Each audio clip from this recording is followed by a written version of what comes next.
We're off to the movies now, and there's a brand new superhero hitting our screens. An addition to the Marvel ranks. The highly anticipated Miss Marvel makes her debut on Disney Plus this week.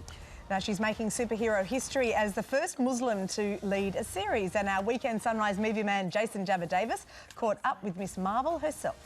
The world has a way of making people feel small. We are connected, each of us, to those who came before. Cosmic. It's a story breaking new ground. Miss Marvel follows the life of Kamala Khan, a Muslim teenager who develops superpowers. A New Jersey high schooler is played by Iman Vellani, making her on-screen debut.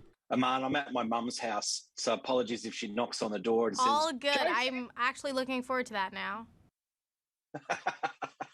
Although the series is Iman's first acting gig, it's the role she was born to play. Even just 2 episodes into the show, I feel like you're wearing the character like it's just you. Can you speak to how long it took you to become comfortable with playing Kamala? I was comfortable before I even got cast.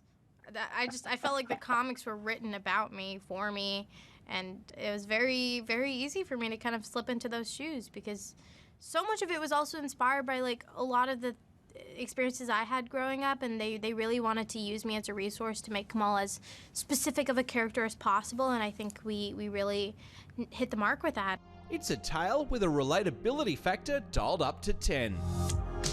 Okay, so first off, I just want to say, I get it. You get what? High school.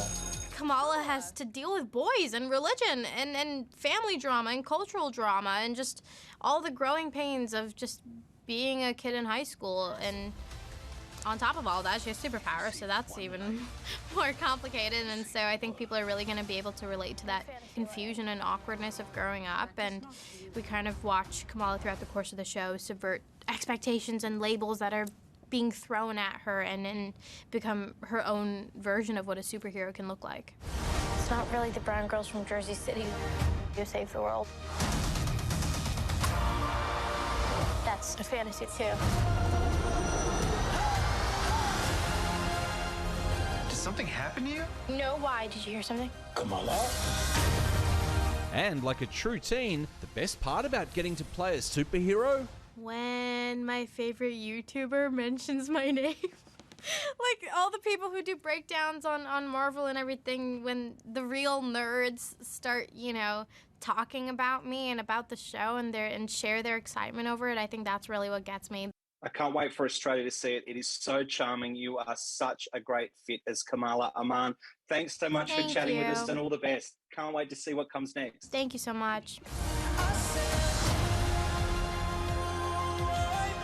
I always thought I wanted this kind of life, but I never imagined any of this.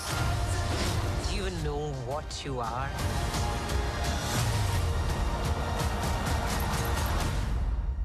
I'm a superhero. Oh, looks good. Yeah, it does. I want to see that. And would you believe the action, Mon, does not stop there as the Where next does it stop? instalment. Well, who knows? That's a big question. The next instalment of Jurassic World franchise hits cinemas this week. Now, Weekend Sunrise movie man Jason Jabba Davis joins us live. Jabs. Now, it's the final film, they say, of a story almost 30 years in the making. What's the verdict? Good morning, Mon. It's getting hammered on Rotten Tomatoes. I'm an outlier on this film. I loved it. It's got the most ridiculous story, trying to rescue a couple of kidnapping victims, one of whom is a dinosaur. They shoehorn in the original cast, I guess mainly to say farewell, but the action and stunts and sheer Bourne Ultimatum vibe of jumping off rooftops and doing motorbike chases and falling out of airplanes and people getting eaten by dinosaurs, just the best. We gotta go. Gonna have to break a window to get inside that thing. Hope nobody's afraid of heights.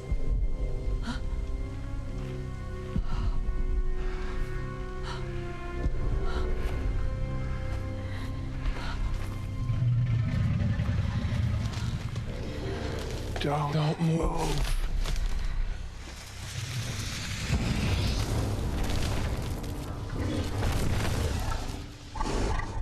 Yeah, I can't wait to see that one again. 5 stars, epic excitement. It's sitting at 31% on Rotten Tomatoes, so maybe get a second opinion. 5 stars. See, this is why we love you, because sometimes you're happy to be the outlier, as you've described yourself. You're not swayed by the Rotten Tomatoes vote. There you go. 5 stars. Love it or leave it. That's my monologue. Have you got anything to say? Tell us about Elvis. So you couldn't have missed Baz Luhrmann and co touring through Australia with their premieres on the Gold Coast, Sydney, Melbourne. The film is heading to cinemas in a couple of weeks. Wow, Austin Butler is the reason to see this film. He absolutely embodies the king. Tom Hanks, different story. Looking at him, I wonder if that's what the early versions of COVID looked like in his portrayal of Colonel Tom Parker. Whoa. Let's take a look at Baz Luhrmann's Elvis. In that moment, in a flash of lightning, I watched that skinny boy in the pink suit transform into a superhero. Well, you may go to college, you may go to school, you may have a pink Cadillac, but don't you make nobody's rule now, baby. Come back and baby, come back and baby, come back and baby, I wanna play howdy. Oh my God, I'm in love with that man. Austin Butler is the king. You need to see this film to see his performance. 3.5 stars. The first hour is a lot to get through. Tom Hanks is a lot to get through, but good on you, Baz. It's another Burko bonkers blockbuster from Baz Savage Luhrmann. on Tom Hanks. I know, I love Tom Hanks. Jabs. Is he that bad? You'll see. Okay. Fair enough. Outlier. We will see. We'll report back. You're watching Weekend Sunrise here on 7 Hour Top Stories this morning.